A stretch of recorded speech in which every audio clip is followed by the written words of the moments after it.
Welcome to Alternative Dog Moms Podcast. I'm Kimberly Gauthier, the creator of Keep the Tail Wagging. For the past 9 years, I've been blogging about raw feeding, pet wellness, and life as a crazy dog mom. I've seen massive improvements in my dog's health since I started raising my dogs naturally, and I'm passionate about sharing my experience to help other pet parents. I'm Erin Scott. For the past 9 years, I've been researching and learning everything I can about healing cancer, allergies, autoimmune, and mystery illnesses in both my dogs and myself, and I can't wait to share with you everything I've learned on this journey. As the Alternative Dog Moms, we're bringing you all the latest dog health news that we're following and sharing the tips, tricks, and resources we learn along the way. Now, let's get started.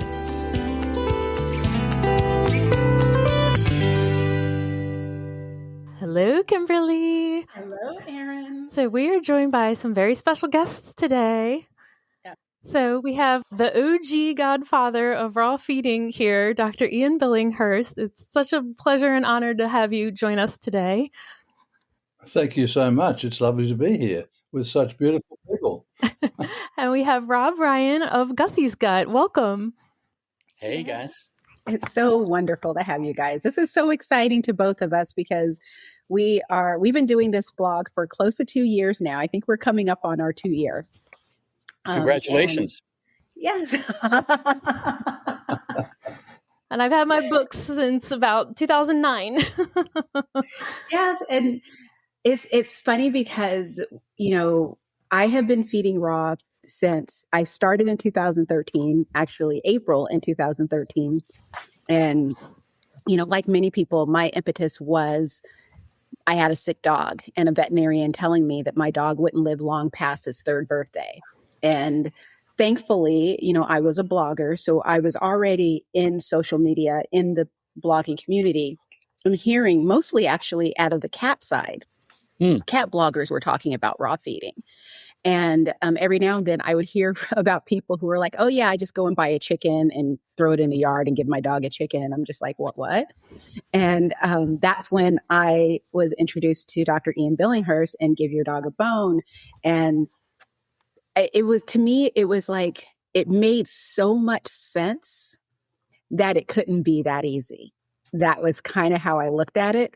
But the more people I spoke to, there seemed to be two camps, people who were making it a little more complicated than it need to be. Yeah. And people who were like, oh yeah, making it so simple. And yet they had dogs that were, didn't have any of the health issues that you hear about.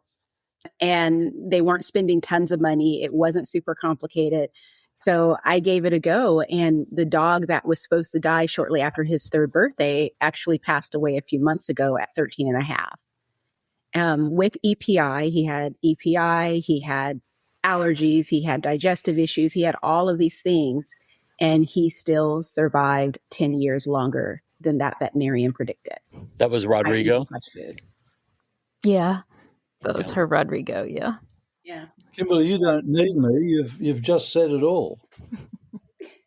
Thank you guys. Yeah, we can go now. Thank you for joining this podcast. You've given my message.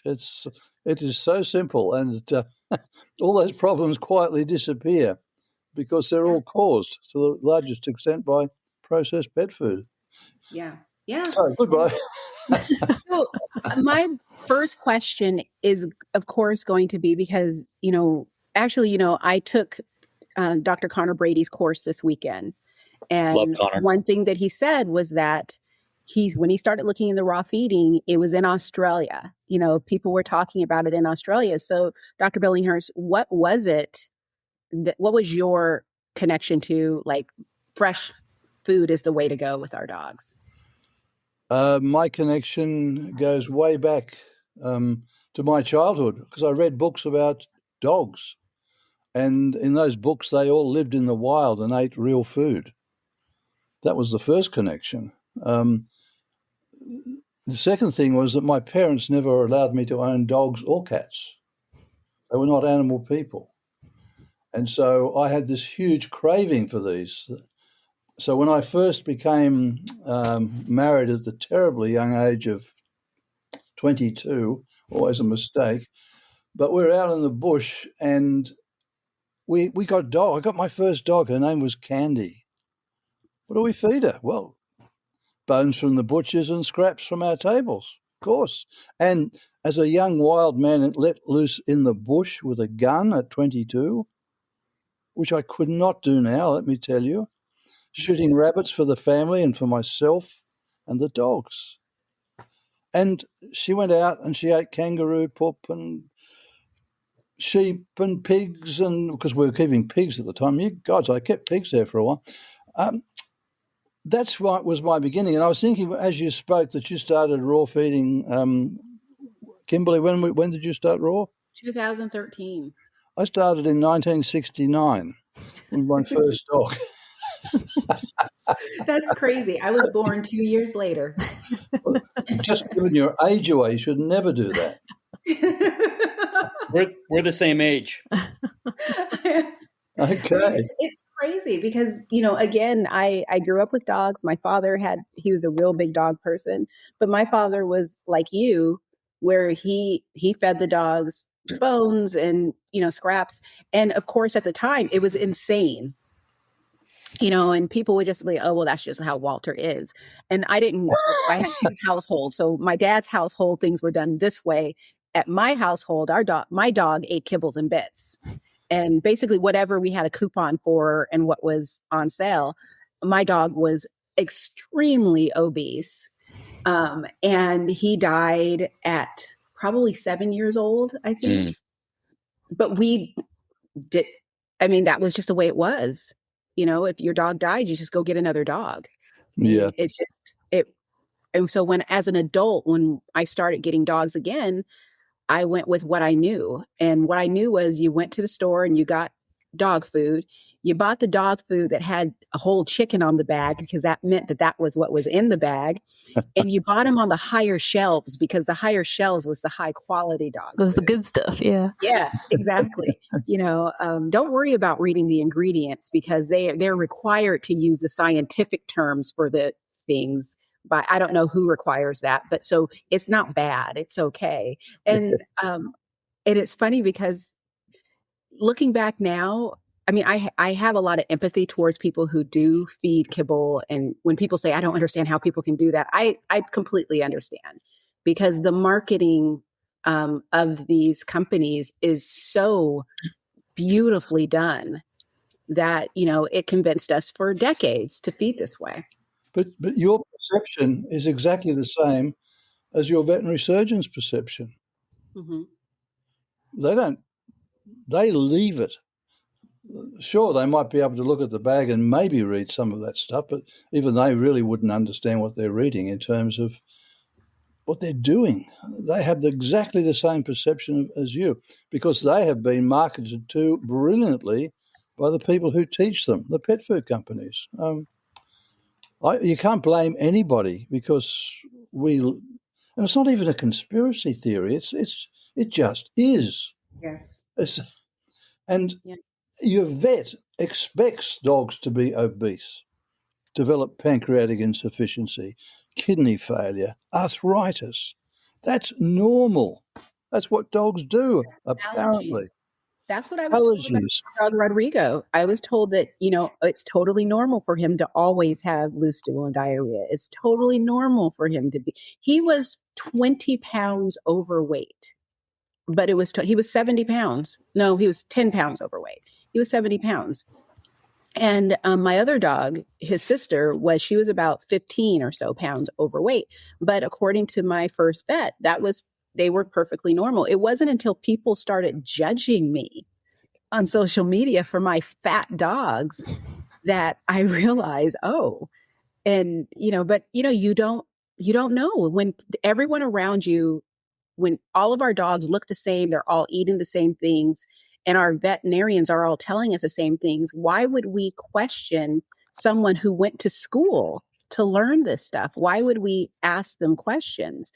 I think were it not for social media, Rodrigo probably wouldn't be with us today because that was the only thing that inspired me to start asking questions was hearing from people who were not in my community, but were in different parts of the world who were doing different things and seeing what they were doing and me being curious about it.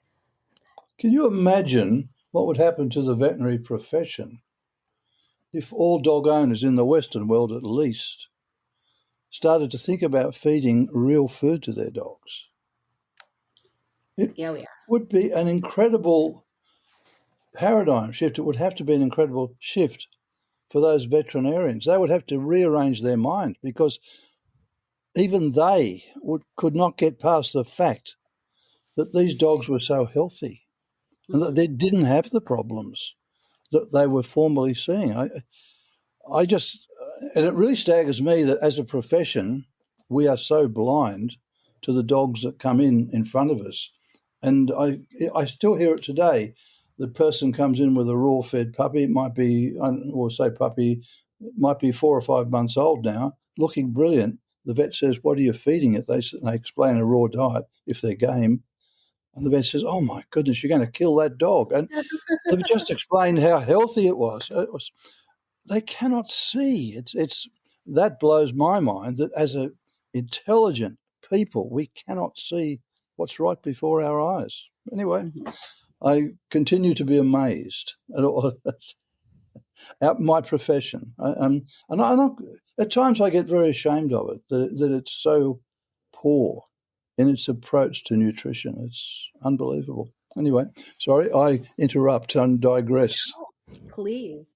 Were you going to say something, Erin? Oh, I was just thinking about how, it took me going through like my own health issues and having to go outside the paradigm of what I was being told, and then realizing, oh, I just completely made myself better after going through a year of tests and all these things, pills that weren't working.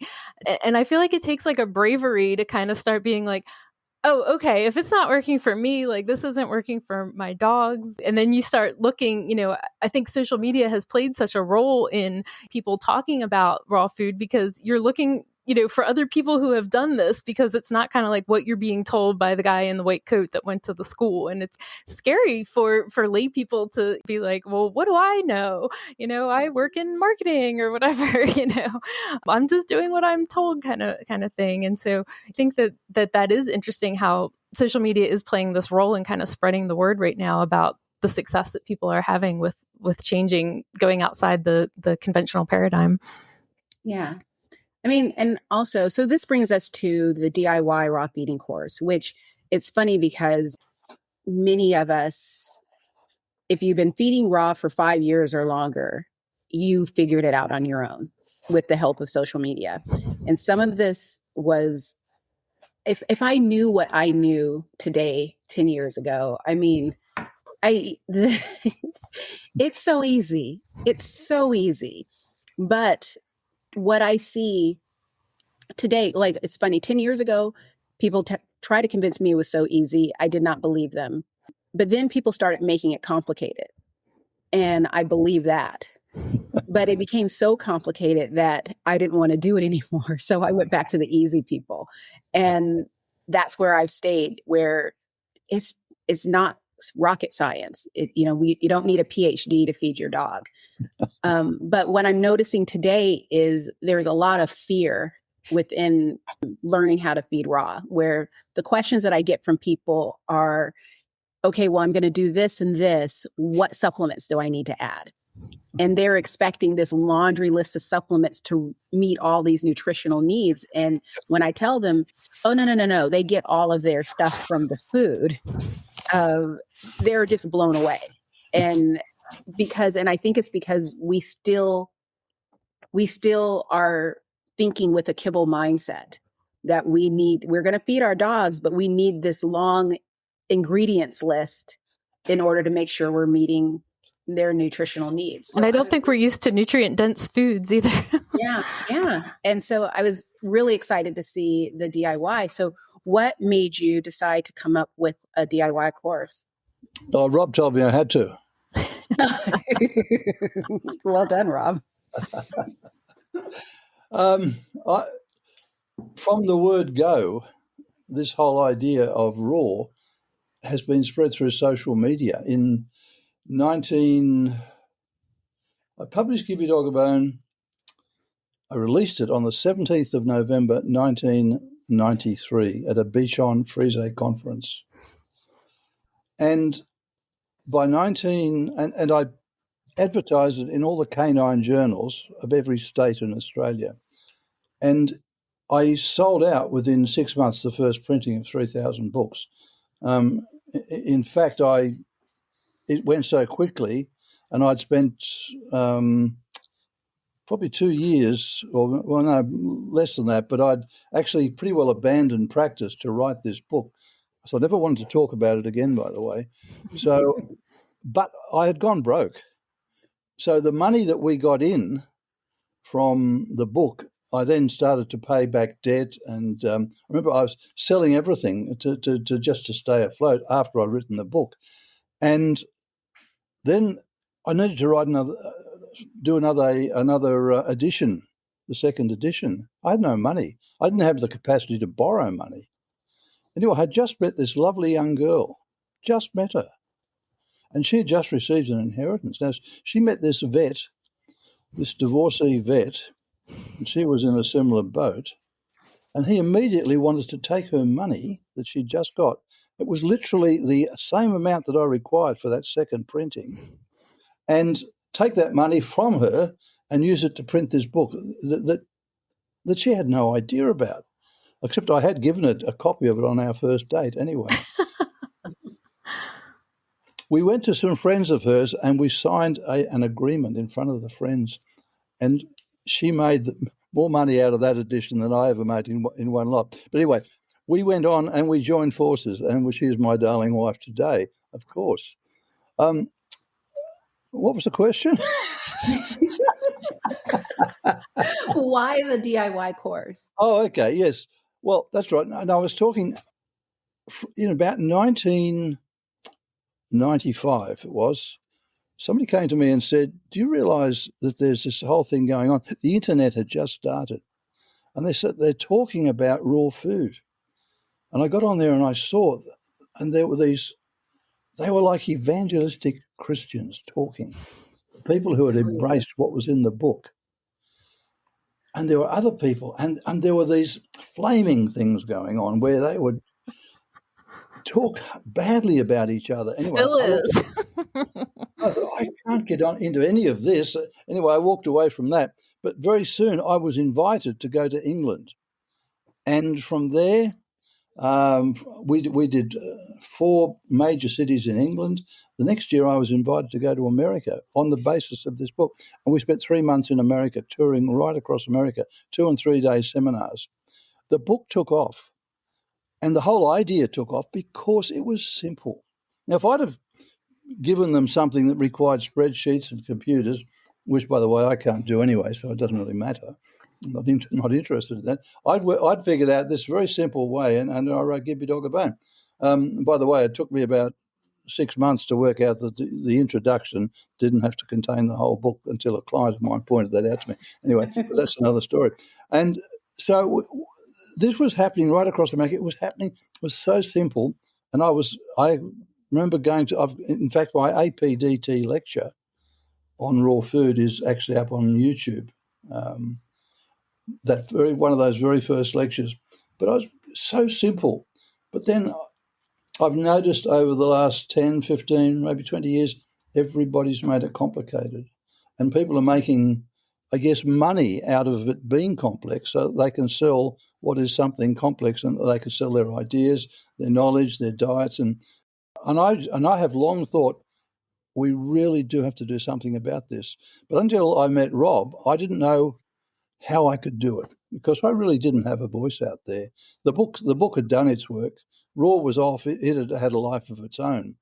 But here I was. Anyway, Rob actually approached me with his Gussy's Gut.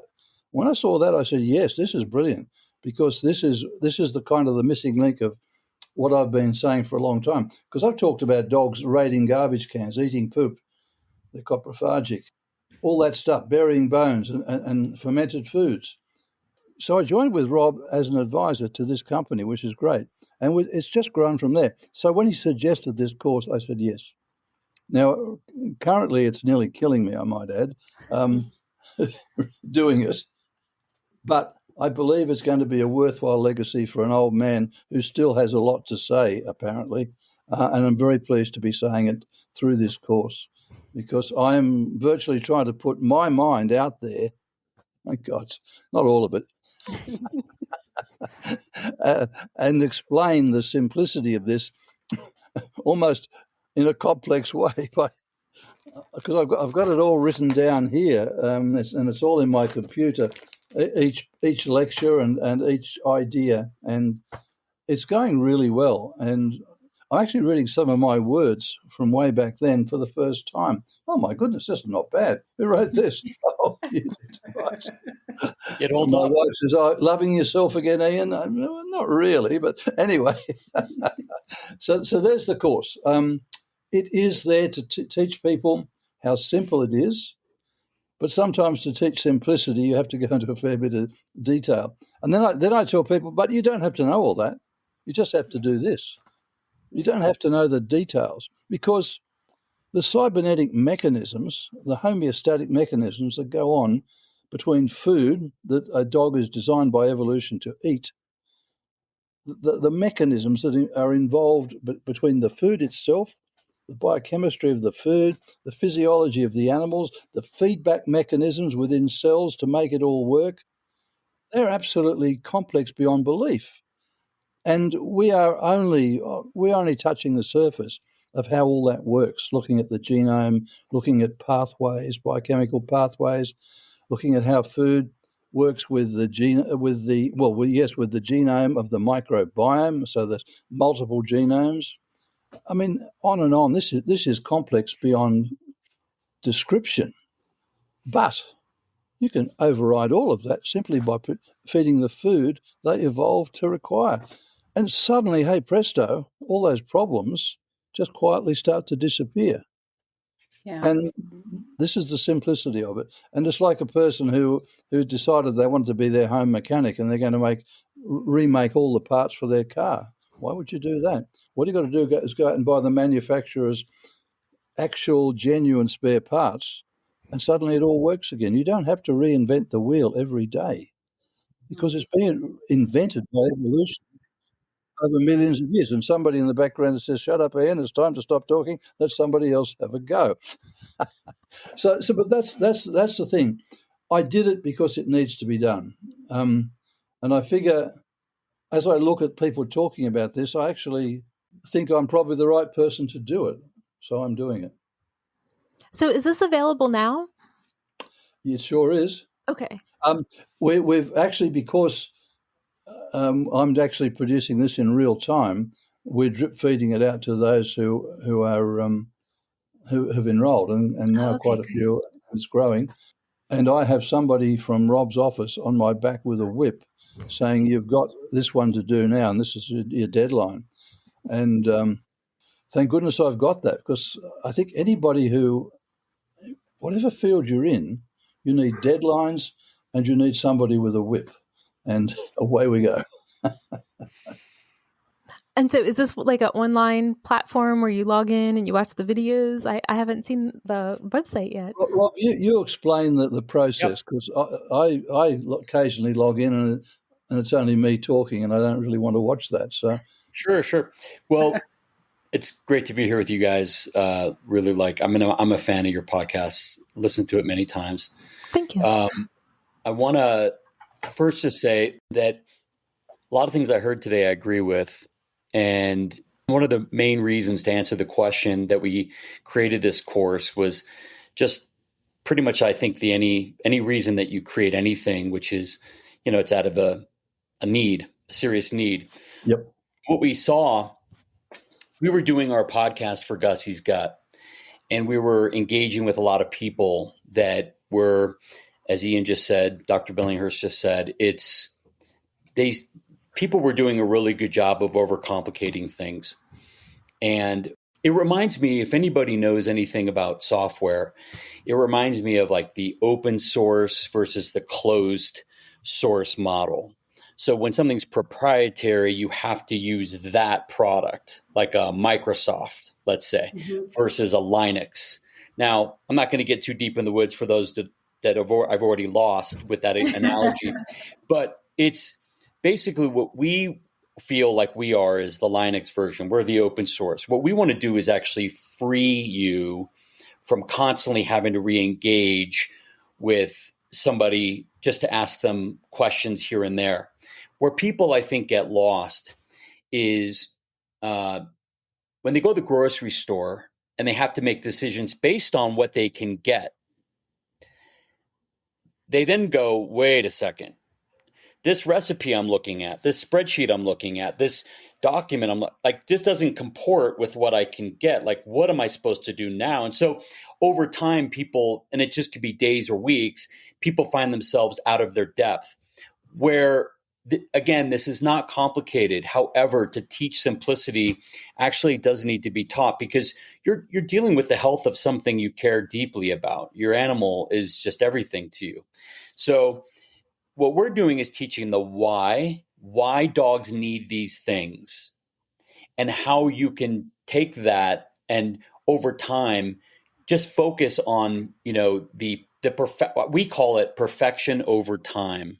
Mm-hmm. Whereas I think there are some people that would rather have you believe that there needs to be perfection every single day or at least every single week in order for your dog to be healthy. And that's what causes anxiety and fear and gets everybody, all nervous about raw feeding. There's nothing to be nervous about. Now, I was not like Kimberly when I first learned, and I learned from the best, this gentleman right here. I was referred by Dr. Marty Goldstein to Dr. Billinghurst.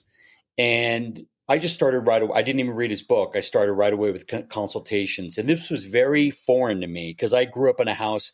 We were feeding Alpo, kibble, and we would give like our cooked barbecued spare ribs. They were cooked bones.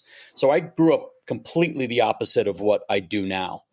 So to give raw bones and to hack up turkeys, I was literally hacking up turkeys. And then to give them the giblets that were in the turkeys, the organs, where I was taught, like, you need to wash your hands like 100 times when you touch the turkey during Thanksgiving. It's dirty and it could kill you, this bacteria. We have all of these things in our head that when we bring them to our dog, we don't understand why a dog can eat that, why a dog can handle a raw bone, why a dog can handle organs, why a dog can handle raw chicken or poultry. So these things are taught in the course, and the course is incredibly substantive so that when you leave it, you have every tool in your tool belt that you can go anywhere around the world. You could travel, you can go camping, and you'll know exactly how to feed your dog perfectly, and you don't need to worry about it. So anxiety, fear, and relaxation is really what we're selling. We're selling you the ability to have total, absolute confidence in feeding your dog and doing it the right way and doing it the biologically appropriate way. Mm-hmm. I love that. It's a matter of principles, not rules, principles. Yeah. So you can take any situation and say, does this fit in with the basic evolutionary principle of how dogs were raised by evolution to eat? And you understand implicitly by the end of this course those principles and how they apply, and then how simple it all is. So please tell me that there's a unit specifically talking about the raw meaty bones, because I feel like that has been something that it's, that Kimberly and I have both been making a concerted effort to add more of into our dog's diet, but it was kind of scary for a long time because there's so much, you can't do the cooked bones and you shouldn't do the long bones, or, there's so much anxiety about that specifically. I hope that is something that you'll definitely be addressing. Absolutely. From the word go, we talk about that as dogs being scavengers for a start, but that's what they've always eaten. I talk about it in terms of the fear that people have of bones and the way to approach that. And currently I'm actually working on it from the point of view of basically I've taken the information out of my book, on my chapter on bones in Give Your Dog a Bone, because this was the most comprehensive thing on bones. And I think it's one of the things that people read back then realised just how important they were and took this up.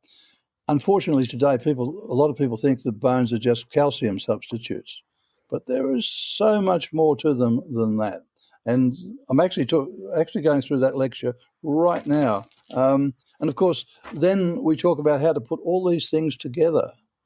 I'll just go through this course. First of all, I talk about raw basics. So there's all those lectures there. What are there? There's 13 of them, but they're basically talking about evolution of the dog, how it evolved to require certain foods. And then I talk about the so-called potential dangers of raw. And by the way, in the evolution of dogs, there's 5 different periods I talk about, including including the modern pet food era, and before that the period during which the breeds were developed, and then we go back further during the time when wolves started to follow humans. And this is all from mitochondrial evidence, that stuff. And we look at how the mind of the dog or the wolf becoming dog changed, and how their eating habits changed and became part of their genome, and particularly over the last 15,000 years. And a lot of work by a fellow called Raymond Coppinger, who's passed away just recently, actually, but his work is very important there. Anyway, then I talk about the potential dangers of raw. We talk about balance. We talk about bugs. We talk about bones. I talk about zoonoses, the disease problems that can be transmitted from animals to humans. And then I talk about, there's a period where I talk about foods that spell danger. So we're talking about things like onions and chocolate, macadamia nuts, all that stuff. I go through that. That's all the potential dangers.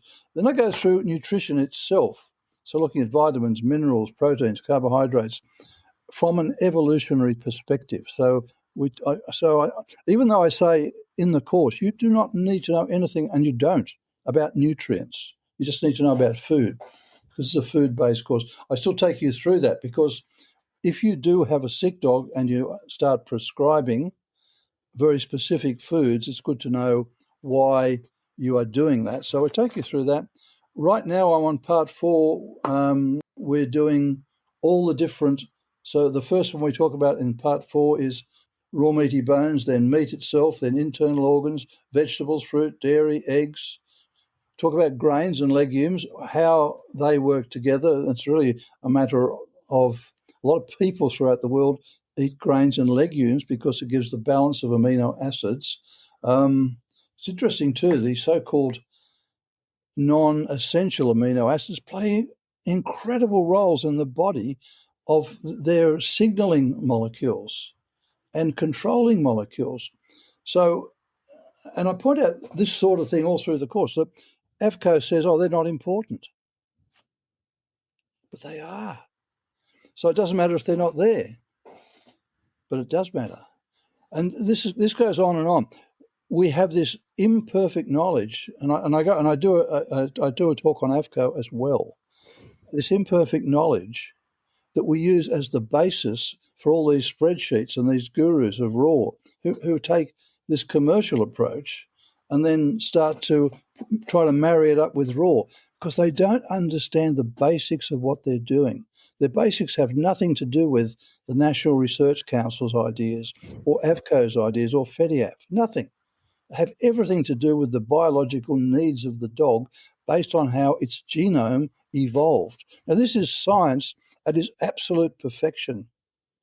We don't have to understand a lot of stuff in science, but it's a good idea to have a look at it, understand what we do know, and very much understand what we don't know, but say, hey, I don't have to know what I don't know in this respect, because if I'm feeding what a dog evolved eating, then all the nutrients I know about, the nutrients I don't know about, the nutrients that are not yet have been decided by authorities to be essential, but I don't have to know any of that, but it's all there, because I've included a wide range of raw whole foods based on evolutionary principles.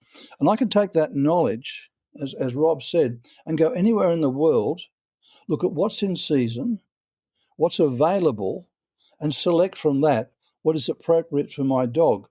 Yep. And it's perfection through imperfection, because it's actually important that each meal is not complete and balanced. Organs need a rest.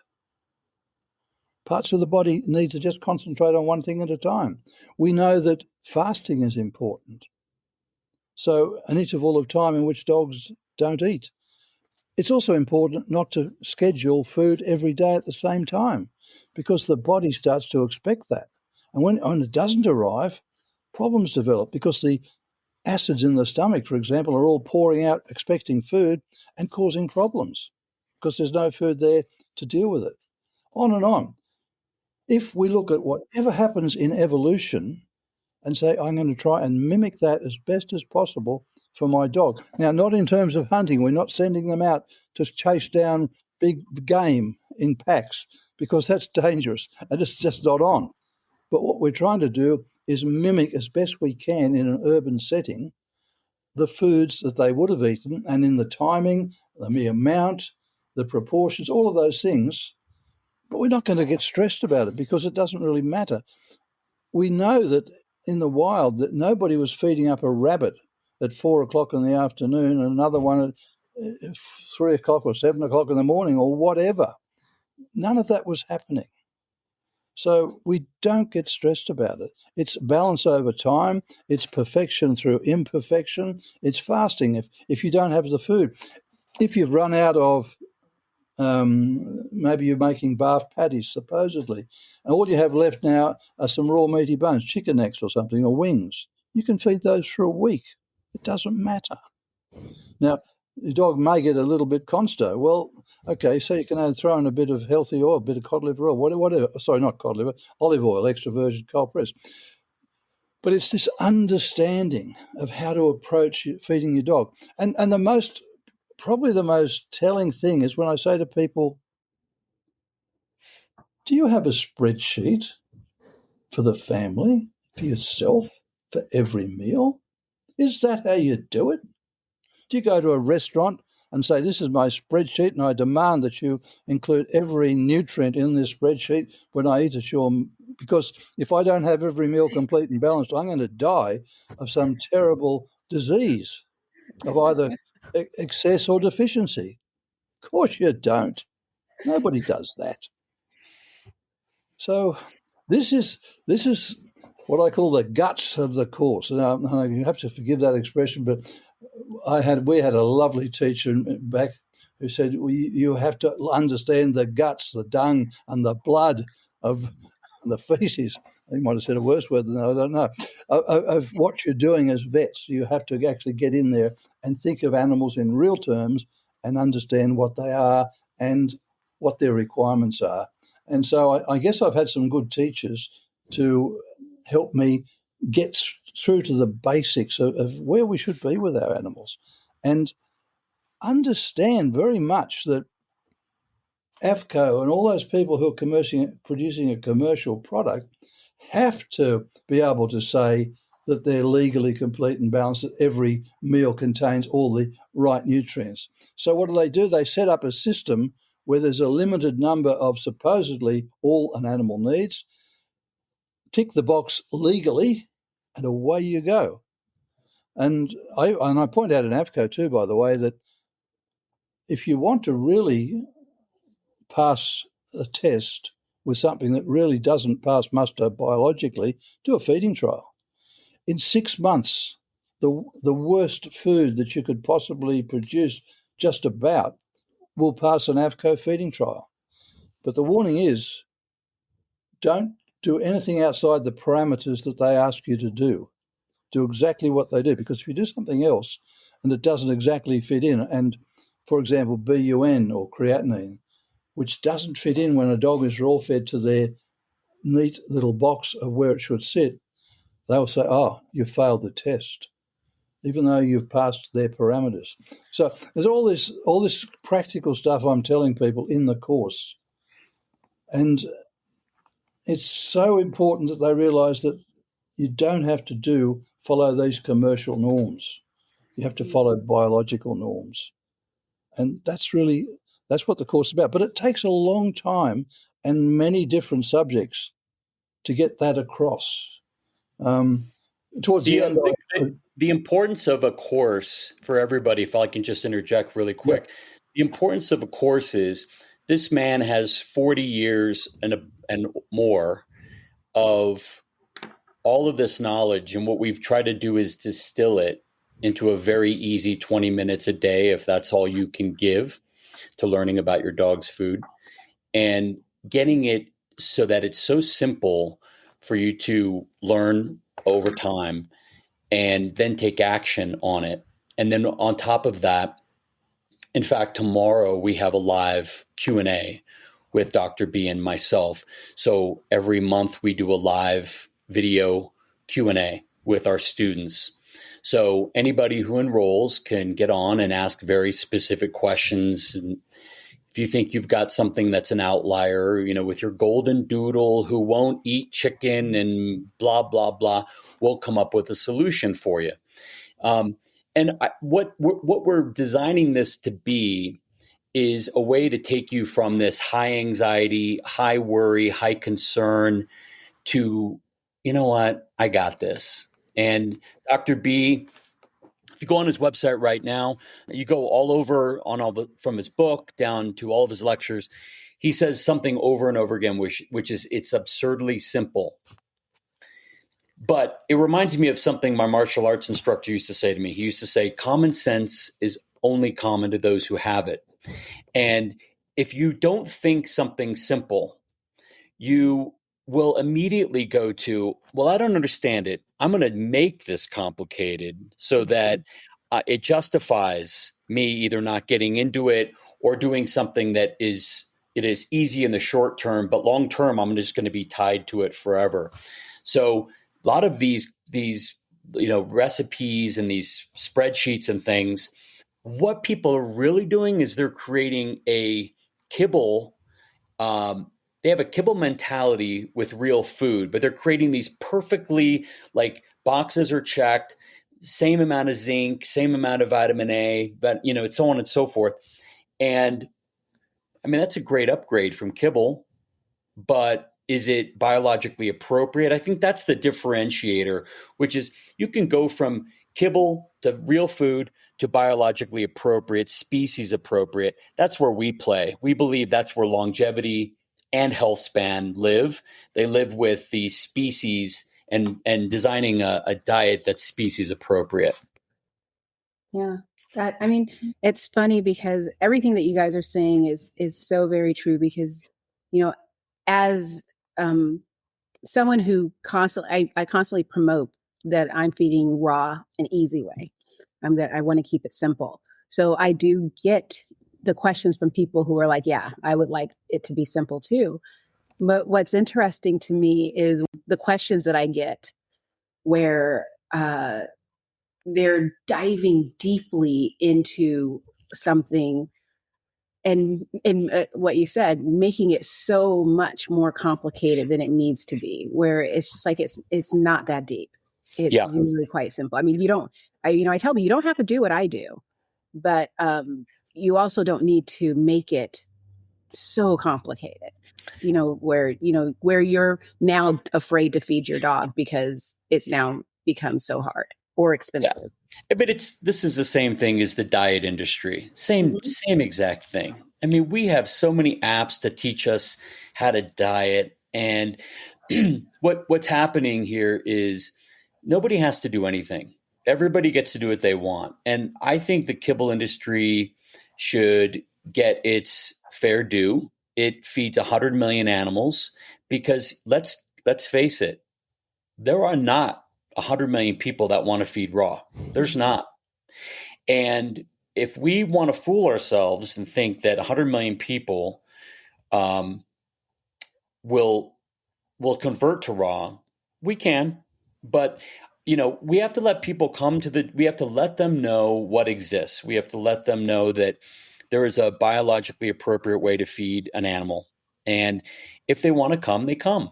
And if not, I'm just happy those animals are in their homes and they're being fed and they're living with them. And, everybody deserves the love of an animal. And but the way I feel about it is if you want the absolute pinnacle of nutrition and you want a dog that lives with both health span and lifespan, come over to biologically appropriate. And it's not going to be difficult. You'll make some mistakes. They're not going to be critical at all. A mistake is like, a day of diarrhea, if that, and it's not the end of the world. And it happens. It just happens. But it also happens with kibble. Mm-hmm. So what are we worried about here? And I'm concerned about quality. Here's what I'm concerned about with kibble, and here's what I'm concerned about with over formulating diets. It's the fungals and the oxidation of oils in these kibbles and all these really nasty things. Forget the recalls; those exist. But day to day, we know these things sit on shelves for over a year. All the stuff that's in them, they become toxic. They oxidize. And then with real food that's formulated, there's lots of variation in the quality of supplements. And if you want to, start your dog young, I mean, I don't start my dogs on supplements until they become like in the geriatric range. It's all whole food based because I don't want what supplements do to the gut long term, creating this like supplement soup in the gut. Why start my 3-year-old or 4-year-old or 5-year-old or 6-year-old on that? I'd rather start them at, 9, 10, 11, 12 as needed. And just be really careful about when you need those, great. There's some things you can't get, for example, if you're the Myo supplement which is out of eggs, created out of eggs, and I think is stellar. It's whole food, but I don't need to start it early. I'll start it when I need it. So just using things prudently over time and as needed. I think these mixes of supplements to balance. What is that called? Not fair and balanced. What's that called? Complete and balanced. Oh yeah, complete and balanced. A complete and balanced is like the best marketing term ever. And I've never done that. I've had big dogs that lived to 16, super awesome lives, super athletic lives up until the very end, and they're not afflicted with all these horrible like earaches or fungal infections and itchiness and all these horrible things that these poor people have to go to their vet and spend all this money on. Yeah. Well, it's funny, and it always makes me laugh when I see someone in the raw feeding community talk about complete and balance, as if we forget that that's what we were trying to get away from. That not long ago we laughed at that as a marketing term, but now people have now adopted it in the raw feeding community. But now that you brought up supplements, I thought that was a great segue to Gussy's Gut. Yeah, which is my favorite supplement. Oh, thanks. Did it. Yes, yay. And so my just quick fangirl moment on the Gussy's Gut is I have a nearly 5-year-old dog, Apollo, who tested the beginning stages of leaky gut. And Gussy's Gut turned him around. I mean, originally I started him just on digestive supplements, and I was alternating between different types, just to keep everything fresh.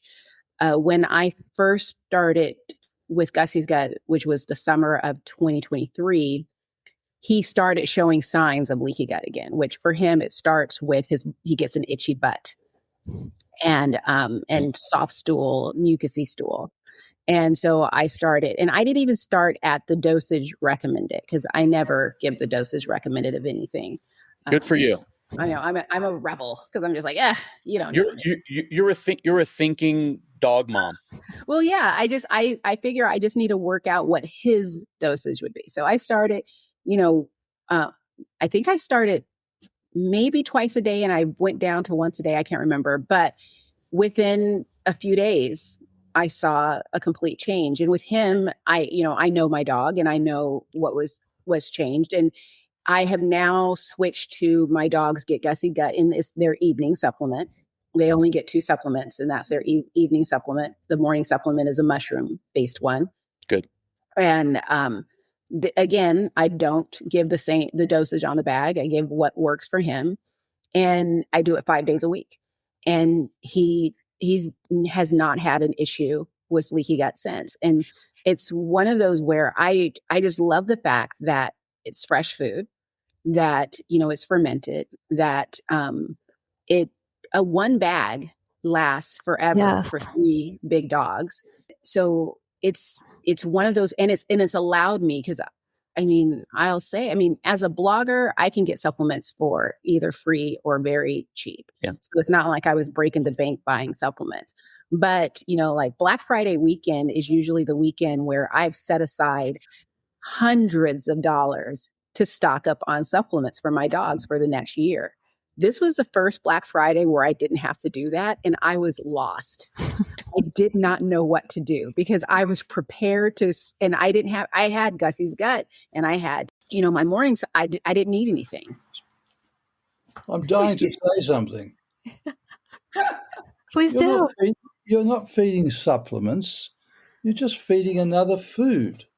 Mm-hmm. Yeah. Forget the word supplements.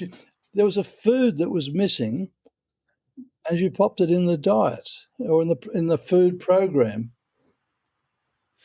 And it's what I needed, or what they needed. Don't think of these things as supplements. And that's why your thought about the dose on the package, if you buy a bag of meat from the butchers, is a dose rate there how much you're going to feed your dog? No, there's not. It's food, and you feed what's required, and you work it out. Mm-hmm. Yeah. You watch your dog. It's like weight. How much food do I feed my dog?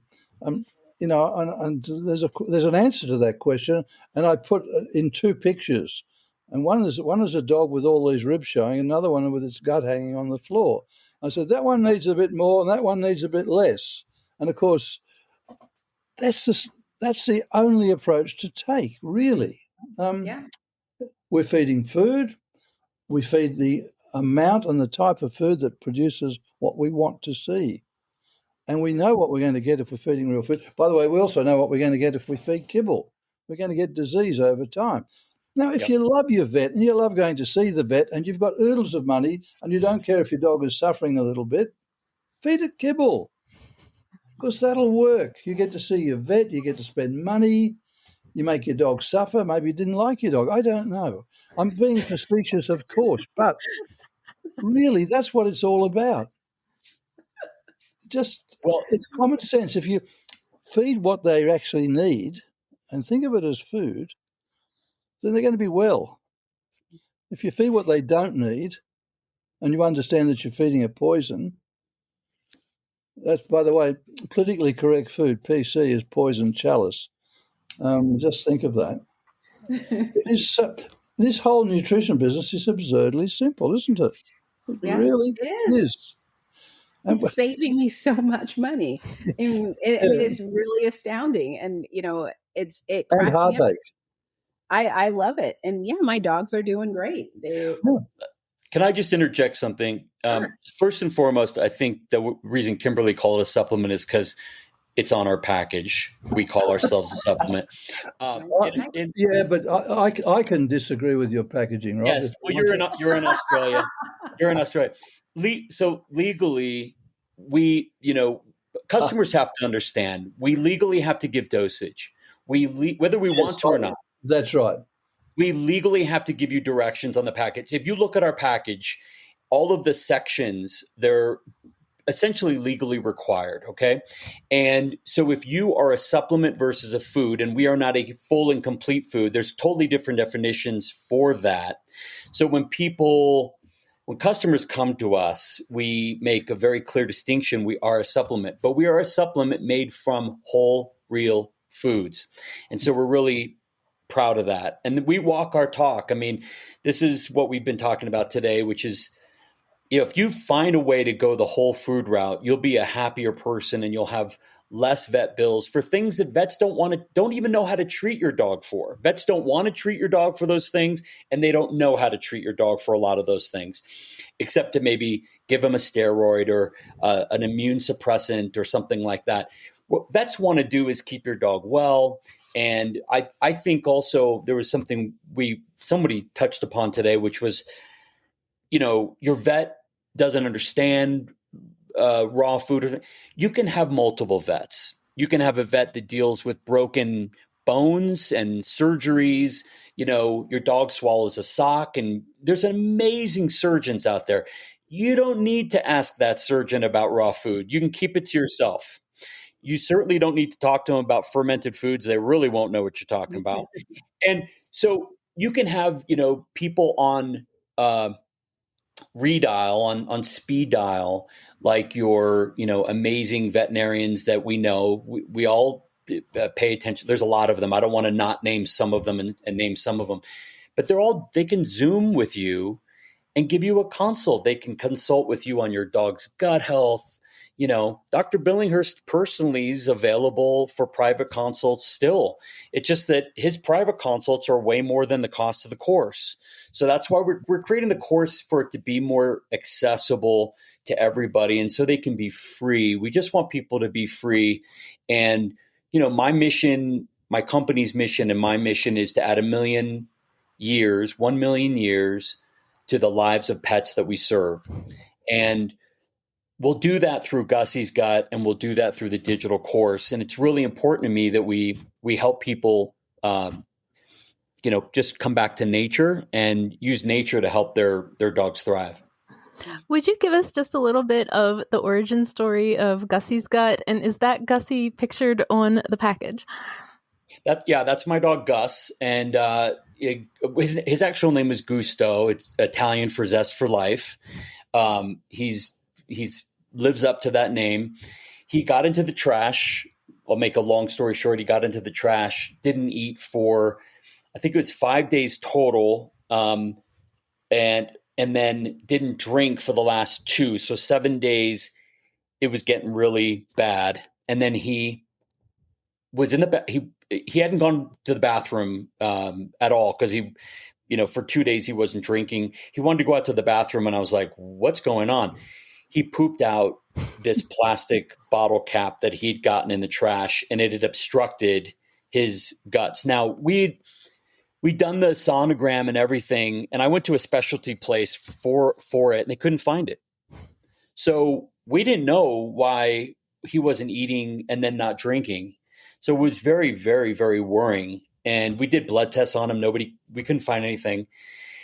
And so once he did that, once he pooped out, he let out a little yelp. I'll never forget the yelp. It was and it was a very high pitch. And he went right to, basically 2 hours later, wanted to eat. I showed him something he wanted to eat. What had ensued after that was really crazy poops. And I know you both know what I'm talking about. You could just tell, like, there's a big problem here. And so I started to look at ways I could naturally use food to heal his gut, not supplements. I did reach for a little bit of probiotics, but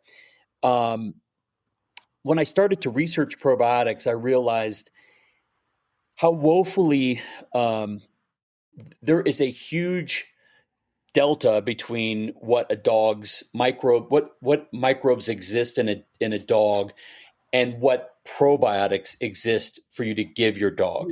Yeah. And the big truth here is, all the best vets in the world, and we talk to them all the time on our podcast, and you do too, none of them know exactly what each probiotic is supposed to do. They can tell you, well, this and this probiotic can stop diarrhea, but it pretty much is limited to diarrhea. Okay, well, that's useful, because diarrhea is not a good thing, chronic diarrhea.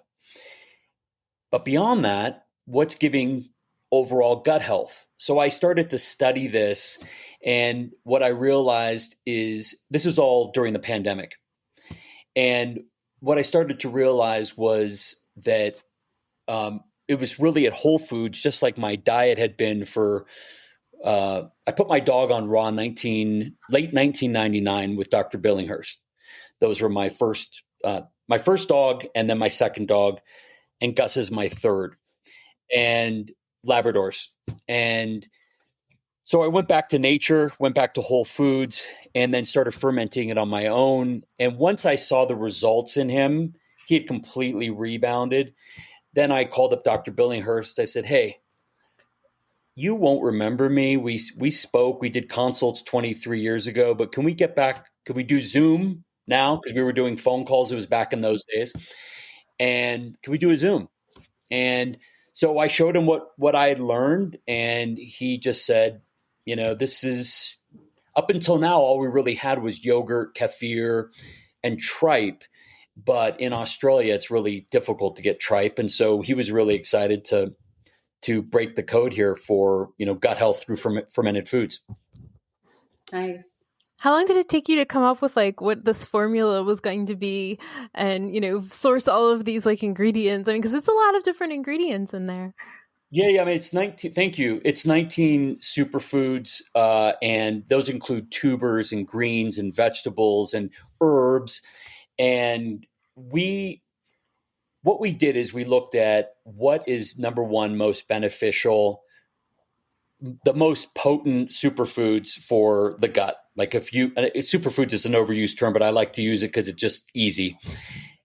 We then said, what are people really not that much giving their dogs? What's hard to get? What's a pain to prepare? What do people not want? And so we try to find that happy medium, but we changed the formula 3 times. And in the first year, we changed the formula. And the third iteration was, we had so many people asking us, concerned. We didn't believe it was completely founded, but it was a concern of oxalates and so-called anti-nutrients that we took away those. We switched our ingredients and we went to a very low oxalate formula, which is what we have today. Yeah, I've been using it. I just adopted a new dog about 6 weeks ago. And so it was so funny that the rescue brings her over with this bag of kibble. And I was, horrified that there was kibble in my house, for the first time in, 10 or 12 years. And so that's one of the things that we've had her on, since we brought her in, is adding in the Gussy's gut and getting her on raw and trying to get her. She has red sore paws and things like that. So it's been fun so far, seeing her and just seeing how excited she gets about food. And it's just been fun getting to do that with her so far. Nice. Congratulations. And that's the thing that I wish people would understand. It's like feeding our dogs should be fun because it's like we get to do whatever we want. I get to feed this morning, my dogs, I can feed raw eggs, but I don't like their food to be super cold. So I made eggs over easy and just broke them over their meals. I always say that I feel like I'm Guy Fieri when I'm making a meal for my dogs, and I try to make it pretty. It ends up looking a hot mess anyway, and they don't care, but so does mine. I feel pretty special, Yeah. It's just it's fun and it's, again, not complicated, or at least it doesn't have to be. And what I appreciate is the statement. I was writing notes down because when we finish this, I'll be taking snippets out, and I was doing time codes. It's like, oh, this is good. But just like the imperfection over perfection is so freeing, because that's where I feel even people who've been following me for years, but they are afraid still to switch because they're afraid of doing something wrong to their dog. Yeah. And I often tell people, it's like the first probably 2 years that I fed my dogs a raw diet, I technically wasn't doing complete and balanced according to what other people say. And even till today, there are people who I occasionally get a message from people telling me how irresponsible it is for me to be sharing what I'm doing because it's not complete and balanced. And I just go, okay. Yeah, it's what works for my dogs. Comes with the territory. Yeah, it's like, it's okay.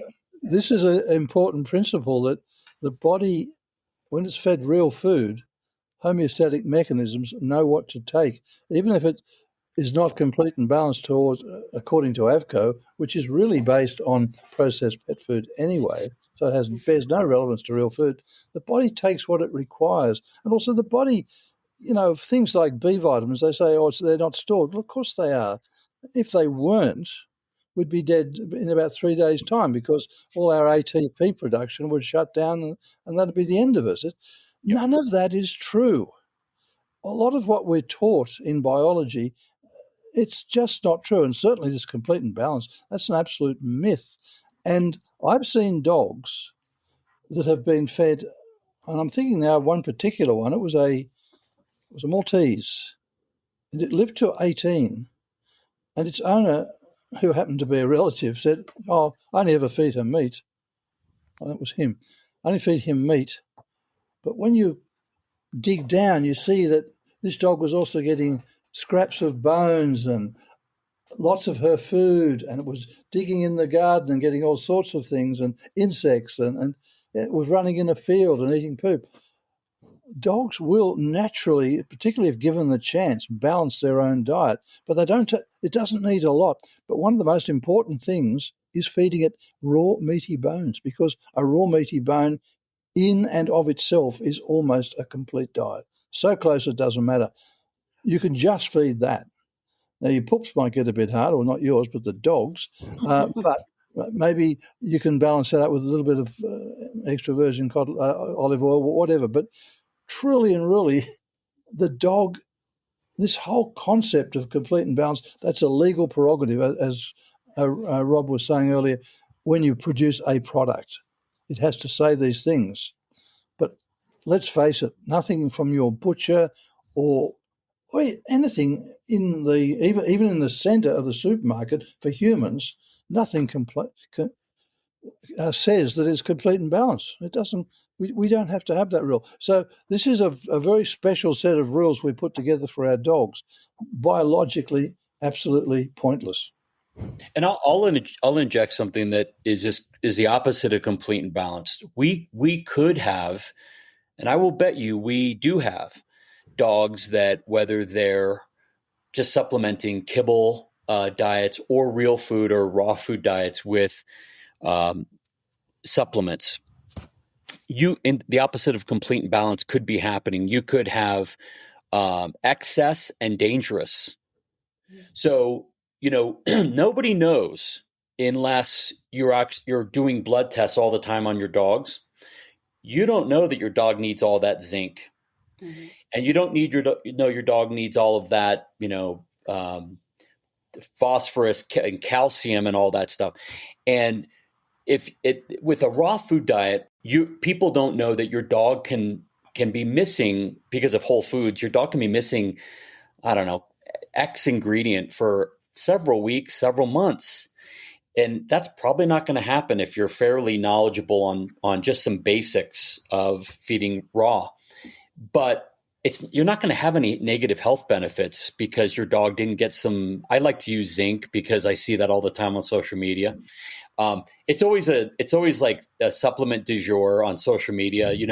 I start to notice, like, oh gosh, they're talking about vitamin D today. Oh boy, and I know you both probably see that more than me, but it's really important to be honest with yourself that if you start playing around with Mother Nature with supplements,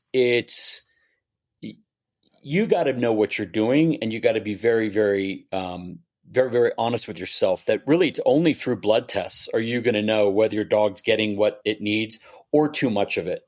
And then you better make sure the source is really good, because I won't give anything to my dogs unless I know the source is super pure and I know where that's coming from, Mm-hmm. So, and not every supplement's great. And the other thing is this, that real food, the dog's body will reject. If it's in those rough proportions of evolutionary food combining, if you will, the dog will simply reject what the extra food it doesn't need or the extra nutrients it doesn't need, because that's what it's done for millions of years. But as you say, when you supplement, you really do need blood tests. But then the question still arises, do we really know what those blood levels mean? And do those blood levels reflect what is actually going on in the dog's body in terms of excess or deficiency? And the answer is probably not. So once again, just feed real food in approximate proportions, and the dog's body, honed by millions of years of evolution, have worked out all the cybernetic pathways to deal with it. You Amen. don't have to worry about it. It just happens. Beautiful. Yep. And one last thing is the same thing on the gut microbiome. We have tests that can tell you, well, your dog has this many of this microbe and this many of this microbe. Okay, so now what? Yeah. What does that mean? No vet will tell you what to do. No vet can tell you what to do. None of them. And again, we're fortunate. We get to talk. I get to have lunch, dinners with the best vets in the world, and they all privately will tell me. Sometimes they won't say it publicly, but they'll privately tell me, we don't know anything about the microbiome. We can't manipulate it. So we go to, it's like first principles. We go back. We always focus on super, super clean nutrients, whole foods, real foods, and functional foods, because every vegetable, grass, herb, tuber, they have functions to them. Mm-hmm. And we only ferment them so that they're easier to digest, get more benefit out of each one of those ingredients, and then give you this great gut benefit with pro, and postbiotics. And so we're focused on just like let nature do the best, hardest jobs, because as people, we still don't know. We still don't get it. You know, the testing machines aren't good enough.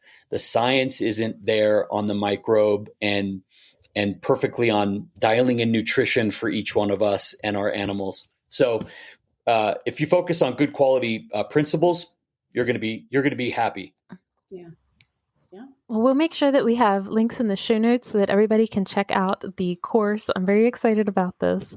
And of course, to Gussy's Gut also. And we're so grateful for your time today. Yes, thank you so much. This was a lot of fun. It's always fun. And by the way, I talk about the microbiome at numerous points throughout the course.